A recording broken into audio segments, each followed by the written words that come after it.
Tahlilan ada dalilnya atau tidak ada? Tidak ada. Oh ini bid'ah. Mulutan ini zaman Rasulullah atau zaman Rasulullah ada atau tidak? Enggak ada. Oh ini bid'ah. Jadi semua diantem bid'ah. Kalau bid'ah itu adalah sesuatu yang tidak ada di zaman Rasulullah, maka yang suka ngomong bid'ah itu juga bid'ah. Kenapa? Karena dia tidak hidup pada zaman Rasulullah. Suatu saat ada orang datang mengatakan bahwa tahlilan itu bid'ah. Saya sampaikan bahwa tahlilan itu adalah tradisi yang dibangun oleh ulama masa lampau, di mana pada zaman dahulu ada salah satu wali songo yang namanya Sunan Kalijogo. Nah, Sunan Kalijogo ini suatu saat didatangi oleh masyarakat. Kanjeng Sunan, saya kebetulan habis kepaten, keluarga saya baru saja meninggal.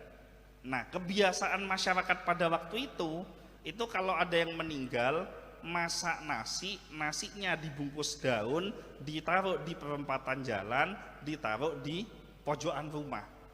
Nah, kenapa kok ditaruh di perempatan jalan dan ditaruh di pojokan rumah? Jawabannya adalah kepingin buang sengkolo. Sengkolo itu maksudnya sial. Nah, ketika datang kepada Sunan Kalijogo, boleh enggak ini saya lakukan? Nah, ternyata Sunan Kalijogo dengan hikmah dan kebijaksanaannya, beliau berdakwah dengan konsep ud'u ila sabili rabbika bil hikmah wal mau'izatil hasanah wajadilhum billati hiya ahsan.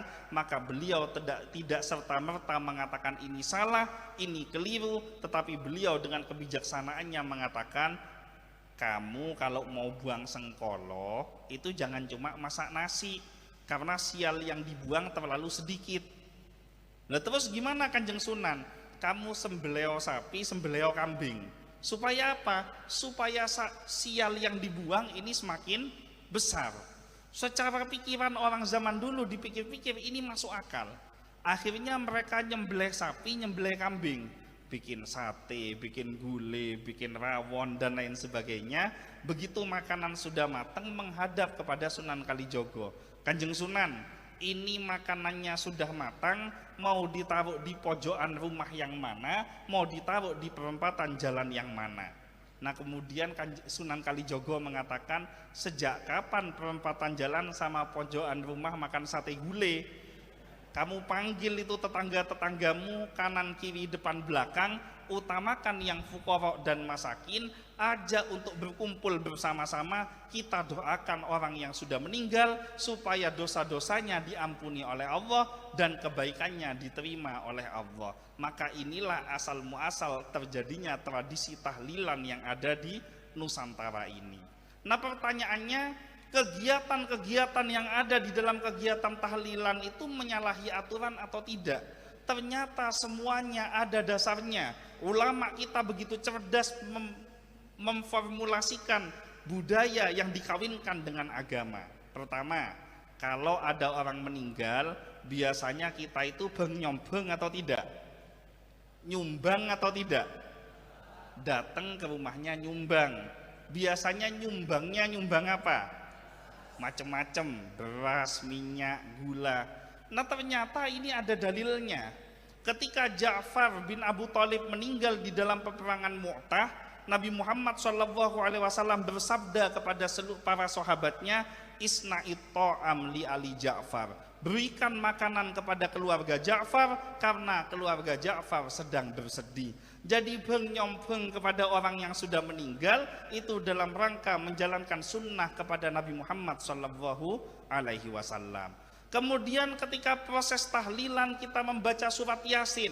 Kenapa kok setiap ada orang meninggal yang dibaca Yasin? Kenapa enggak sekali-kali ngerubah biar ada variasi? Ya, sekali-kali baca Al-Baqarah, sekali-kali Ali Imran. Insya Allah kalau kita tahlilan sampean mimpin Al-Baqarah, itu insya Allah jamaahnya tinggal sampean sendiri, selain tak kelar.